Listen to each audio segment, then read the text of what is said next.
Hey everyone, welcome to Business Growth Talks with Mark Hayward. Thank you so much for joining me today. We are going to go into detail about the Beckham documentary that is out now and it is hitting the headlines absolutely everywhere. So I thought, do you know what?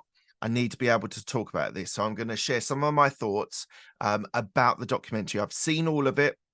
I've gone through it, I've listened to it and consumed the information that was there. I've got a couple of talking points that I want to share about what my thoughts are about the show.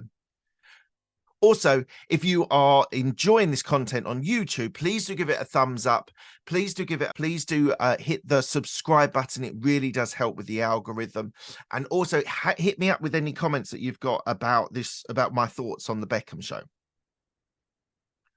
So the Beckham documentary, it provided an unprecedented look at the life and career of probably one of the most iconic athletes of all time.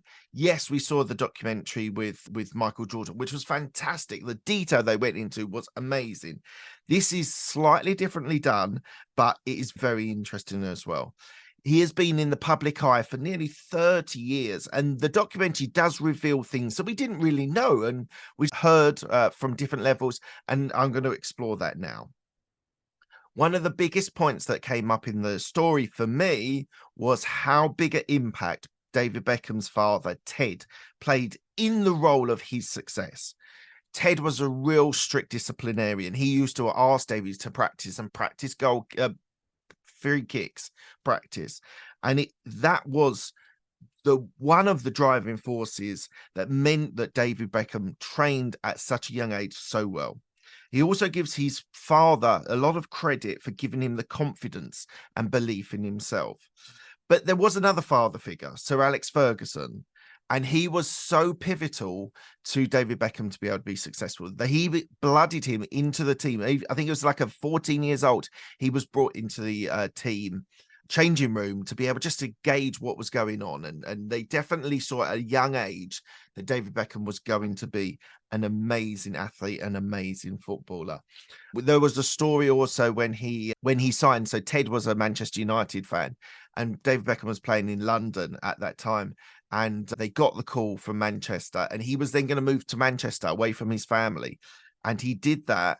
And the support that Sir Alex Ferguson gave to him was immense, was really immense. It was one of those things that he was that second father figure for Beckham. And I think that was incredibly important for him.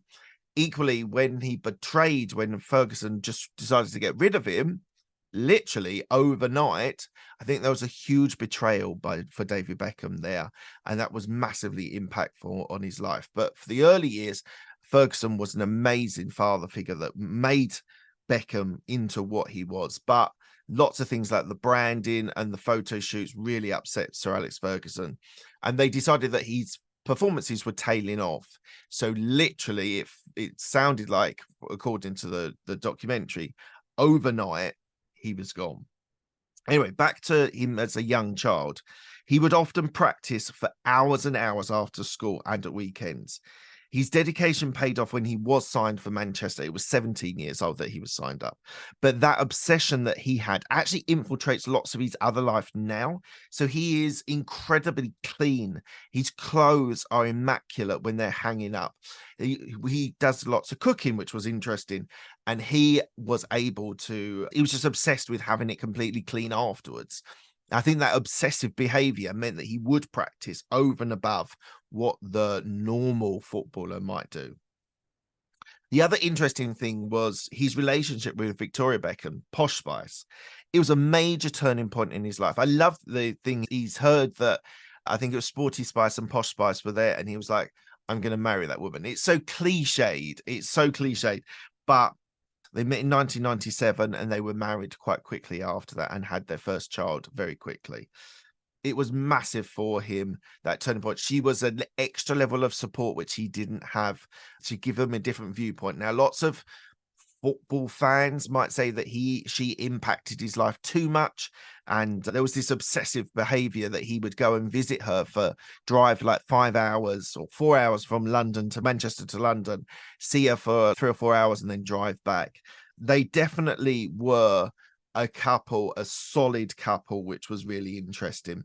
It was controversial at the time. Two biggest stars in football and in as a Spice Girl, but there was something very lovely about their relationship. It might not suited everyone, it might suits everyone, but there was a lovely sort of connection there that they had, which I thought was really interesting. Beckham's career was marked by huge highs and equally huge lows. He was an amazing player for the early years in Manchester United. He was incredible. Free kicks, shooting from the halfway line and scoring.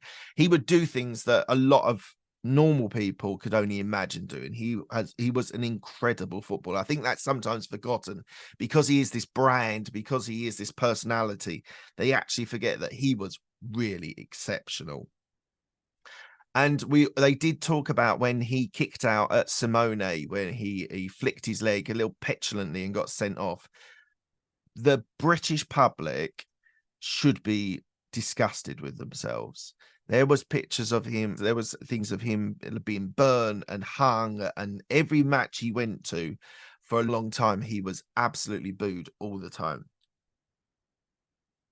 But what I found interesting was that yes, he was booed for basically the 98-99 season, but it brought the team together. And in the end, they won the treble. So they won the league, the FA Cup, and the European Cup. And there's a huge backstory. Go and watch the episode. It was really good talking about the treble winning. But he then moved to Real Madrid, spent some time there. In the Galacticos era, if you know what the Galacticos are, they were like the premier players in the world, and they moved to Real Madrid. He managed to win one medal, one trophy, which was the league, La Liga, at Real Madrid, and then moved to LA Galaxy. A massive change for him. He ended up moving there. It was incredibly weird I think he was 31 when he moved, 30 when he moved. Someone with that who was so good to then be moving to America for football was very controversial, but he decided that it was what he wanted to do. He's actually a very complex and fascinating figure. He is a devoted husband and father. He is a global superstar and a net worth over 400 million. So this does give this documentary does give a really good in-depth of the different aspects of him. But before we go any further, I just want to touch on, because it is a business show, the brand that he created, the things that he was able to, the wealth he was able to create. I think it's absolutely fascinating that he was one of the first footballers to transcend into not just the back pages, but the front pages and the middle pages. He was there everywhere. He was doing lots of brand deals, lots of photo shoots. He was basically a model who played football. That's a little bit extreme, but it is what he was. So I thought that was absolutely fascinating. As a business, I think he's done exceptionally well. He spends money as well. There was stories of him buying Rolex watches and Porsches, and I think even now he knows how to spend a penny, or a pound, or 1,000, or 1,000,000. But I think he's had some really good advice as well to be able to keep some of that money, that he's now able to have his life in Britain and in America, where he now owns Inter Miami, which is a whole nother story. But I thought it was really fascinating. The sort of elephant in the room that was touched on, but not to any great degree, because I think Beckham had control of it, or his team had control of it, was the whole thing about the affair that he was alleged to have with Rebecca Luz in Madrid. It was touched on. It was told that it was a difficult time for both of them. They didn't delve into it. Obviously, there wasn't an admission, because even now they don't admit to it, even though she's allegedly said that they did have an affair. What I also found so that was an elephant in the room, which was never really touched on, which I thought was a bit of a disappointment. And there has been a lot of kickback saying that he isn't a good role model. Like, there was criticism I saw like on people's comments saying that he's not very bright. I think that's a bit unfair. He's come on leaps and bounds when it comes to his communication style and being able to talk in front of camera, whether it's after a match, or whether it's talking as a business owner, as an MLS business owner, which is huge. I think that was a little bit unkind, and I think look, he might not be the most cleverest guy, but he's very savvy. He's very, I think, emotionally intelligent as well, which I think is incredibly important. So I would say that although those criticisms, I think they've been very harsh. And I think one of the things that came out of it, obviously, it's interesting to hear Beckham's story, but Victoria Beckham, she came over really well. There were bits that she was a little bit petulant and a little bit like princess, that she wanted everything her own way. But she actually can be quite funny. And she was very honest with some of the comments about her time in Madrid that she didn't enjoy. And when he was in LA Galaxy and wanted to move back to Milan, and she'd got all the kids set up. They are one of the biggest things that I loved about it was they are so family focused. They really are. They both love their children. And one of the things David Beckham said at the end was he's grateful and in awe of his children that they are still relatively normal after being the paparazzi attacking them for such a long time. So I think that was very interesting. And I think as a brand, just a recap on the brand thing, I think we've never seen it before. That was the first. That was in the late 90s that he became this brand. And to be honest, did it ever take away from the football? Probably. But I think there was just a way that he could put into a compartment the business stuff, the branding stuff, and the football, because he won everywhere he went. He won trophies everywhere that he went, and was incredibly important for Real Madrid to make a lot of money. They really made an absolute fortune out of having Beckham and the other Galacticos there. So it was a really interesting documentary. They went into some really in-depth. It was definitely cut, like editorially cut, that didn't go into too difficult situations like the Rebecca Lewis affair. But I think it was really good, and I very much enjoyed it. And I think Netflix are doing some really good documentaries at the moment.